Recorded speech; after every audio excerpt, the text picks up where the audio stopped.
upload this as a two-part series thing, whatever, I guess. I was just gonna show the trailers because I meant like best looking graphically, and I literally can't add anything to that. But apparently you guys said that I can. You said, Sky, you really can. We sub for your voice. We sub for your commentary. It doesn't matter if it's pointless. We watch your rants too, and those are shitposts. So please, Sky, do this for us. And so, okay, I privated those. I'm gonna re-upload, and now here's my voice. You guys asked for it, and well, even though the channel is called Skylent, we're a community.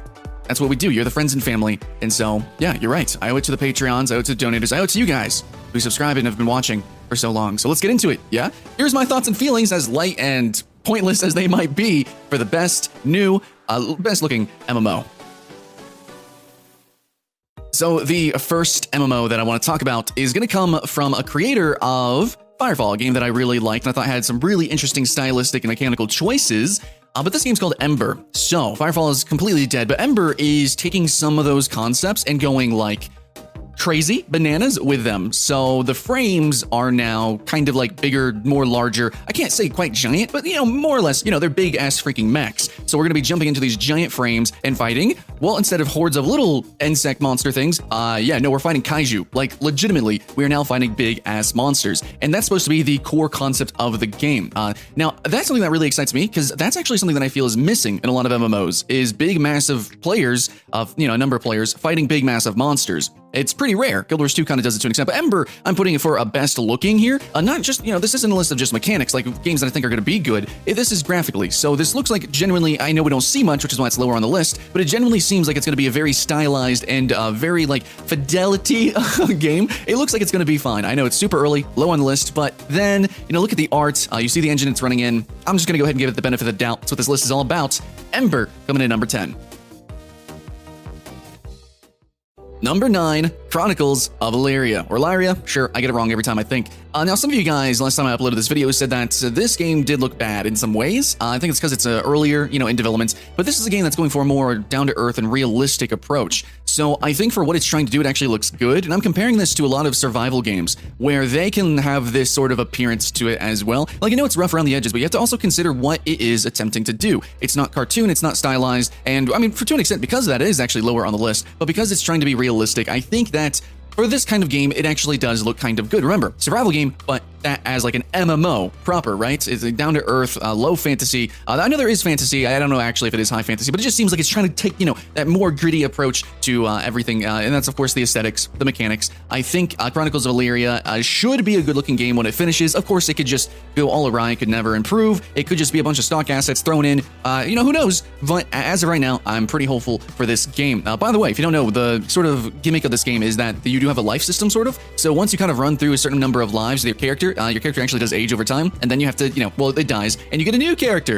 and there's gonna be like roles, like one player can even be like a king, you might even be like a servant of some kind, like there's different roles, there's a lot of different ways to play the game, so it's definitely gonna be more focused on that community, again, down-to-earth gameplay, maybe even politics, debatably, so the graphics hopefully will represent that and try to be as immersive as possible, yeah.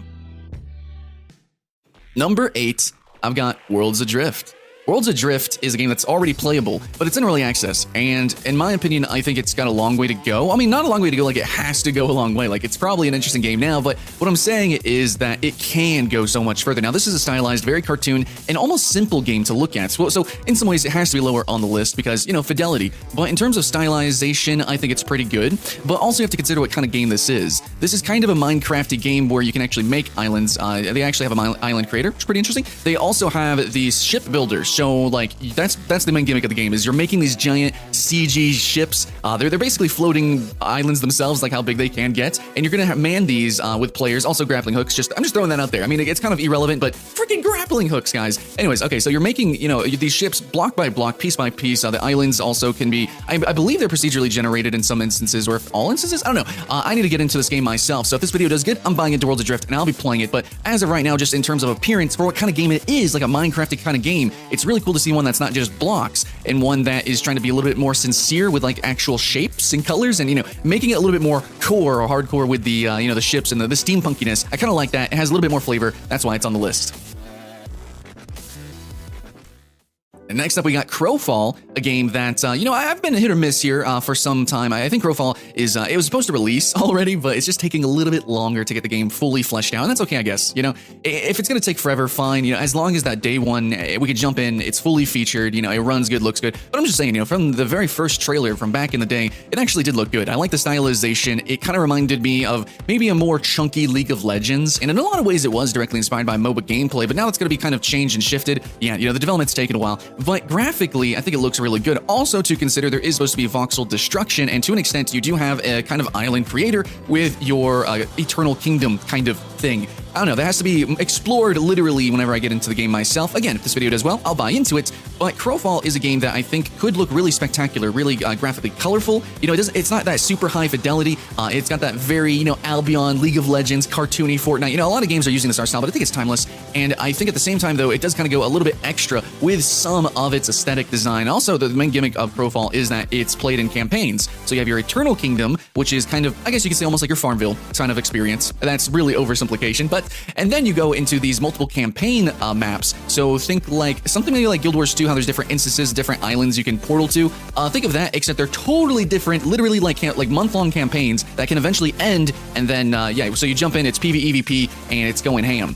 So yeah, think like ESO or Guild Wars 2 World versus World versus World, except more factions than that. It's guild-based. One is even free-for-all. Sometimes you jump in there, and there is like all these objectives, all these little mini things that you can do. And yeah, I mean, it's basically that idea, the PvP in those games that they attempted and that they kind of lightly play with, that's the whole game of Crowfall. Lots of little campaigns running at the same time. They might have different mutators and restrictions, like only certain races or classes can join potentially. A lot of weird stuff can happen, and because of all that variety and gameplay at any one moment, I think that this game is gonna look pretty cool. Alright guys, next up we have Identity. Identity is a game I don't know too much about. I know it was kickstarted, and I've been weary of it. A little bit of drama here and there with Identity, but I think for what it's trying to do, this, for the same reason that Chronicles of Lyria was on the list, that whole down-to-earth thing, Identity is literally like that. I think face value, it actually looks really good, and it kind of needs to for the immersion factor, but that's like what it's trying to do, is like, it's literally just an immersive, like modern, postmodern type of game. So you want to jump in and you kind of want to have that role-play Grand Theft Auto experience, but as an actual MMO, and hopefully the social features are going to be there and everything. But that's pretty much it, guys. Identity is like that MMO that a lot of people suggest on forums, and it's like, oh man, wouldn't it be cool if there was like a super like kind of realistic game set in modern times? And hey, it's finally getting made. Apparently, it was kickstarted, and people are jamming to it or attempting to. There's a little bit of drama there, here and there. And if you want to comment on it in the comments below, absolutely do that. But I'm just saying, keeping the hype alive here. Identity still, to me, graphically, I think it looks good. Okay, guys, halfway on the list, we have Ashes of Creation. Ashes of Creation, I think it looks good. Now, it's not super high on the list, even though I think technically in some ways it does look really good, and that's because some videos kind of chunked a little bit. There's some hit or miss. Similar for Crowfall. I would have put Crowfall higher, but, just some footage they put out, there's some things that sometimes didn't look so good and sometimes looks amazing. But in terms of like their art and what they're trying to do and the graphical style, I think it's gonna look nice. It kind of has like this very Unreal look to it, because at the moment it's using very stock Unreal stuffs. Like a lot of it, it's basically, it looks like they went to the Unreal store, slapped up a bunch of assets, but also a lot of post-processing, a lot of effects look very Unreal. So in terms of stylization, I know what they want to aim for, but at the moment, it just kind of looks stock. So it's not super high on the list because of that, but potentially this game is going to look amazing, and I still have a lot of high hopes for it, because a game that's given this much money, it's almost like impossible to fail, at least, right? It might take a long time to come out. It might not be the game we want, but to fail with that much money, that would be monumental. That would be epic.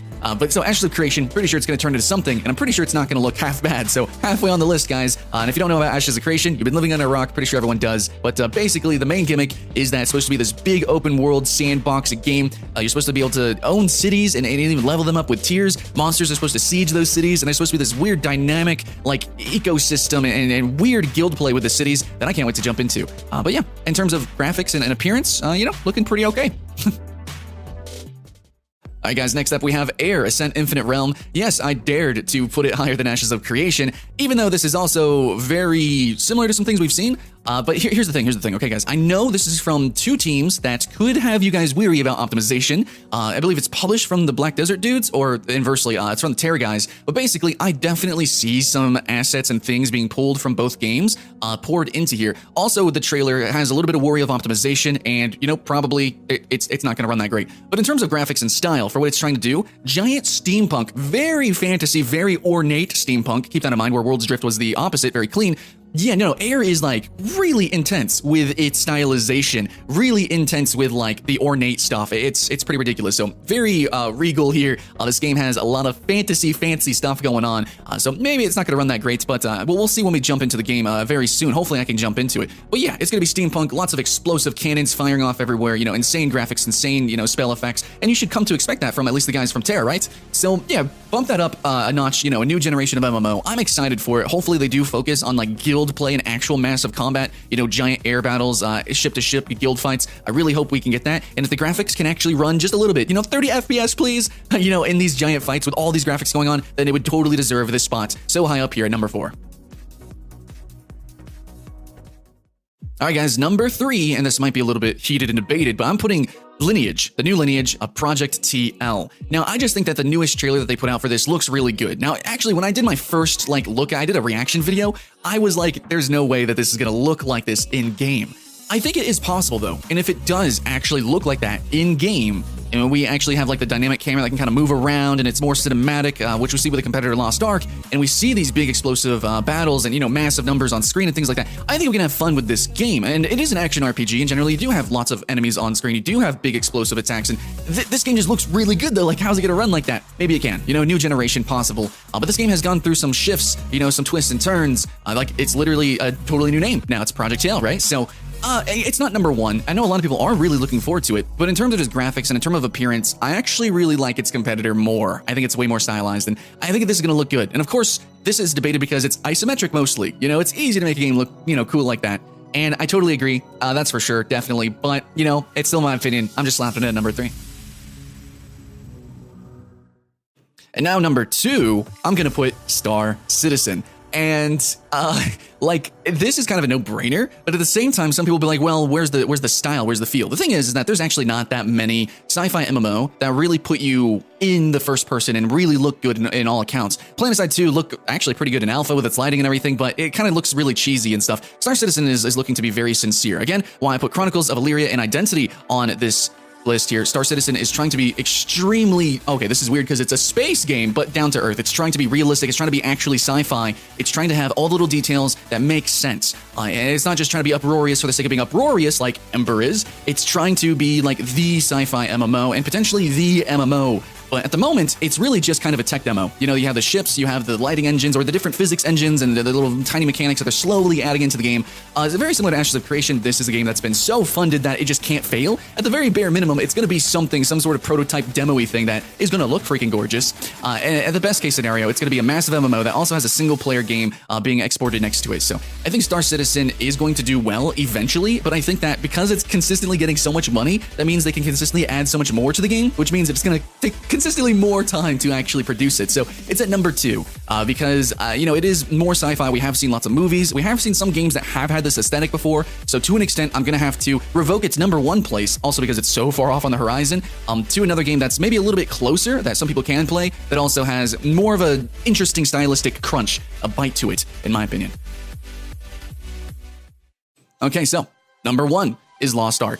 Now I'm doing this, and this whole list is based on the trailers that have already been published so far. That's why I'm just showing you trailer footage. You know, I don't have access to these games. I don't know, peel some eyeballs on the Patreon. Maybe I could buy into them.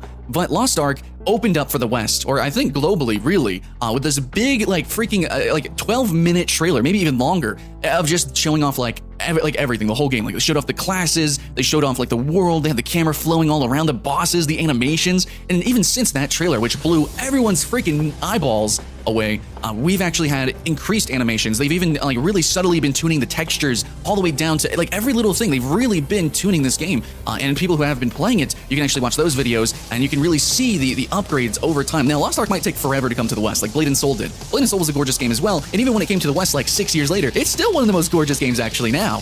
So Lost Ark, whenever we do get it in the West, I'm sure it's still going to be looking amazing. But I'm really having it so high on this list because of the type of trailers that they've shown. It's been so honest, I feel. Like, they just show, hey, here's this, like, you know, this dungeon, you're running up, you're doing all this dynamic stuff. And even though the camera can be locked, isometric, right? There's just so much stuff happening on screen. There's so much awesome, really interesting, really weird, from like wuxia to like berserk style, you know, combat and mechanics and the graphics and the, you know, I'm just turning into a little kid. I'm kind of forgetting my jargon here for video game design, but like basically it just looks bombastic as shit. It looks awesome. And in an action RPG, you want that really crunchy, you know, you want to jump in Path of Exile, have like the icicles flying everywhere, Diablo, like freaking paladin hammers swinging around. You want all those really cool effects, but you also want them to hit and crunch, and Lost Ark seems to have that. It's got some really weighty looking combat, really weighty looking monsters, and it just feels good. Like I'm literally not even playing the game, and yet I feel the game because of its art direction. So because of that, mainly because it's art direction, but also extremely high fidelity, Lost Ark, man, I gotta put it at my number 1.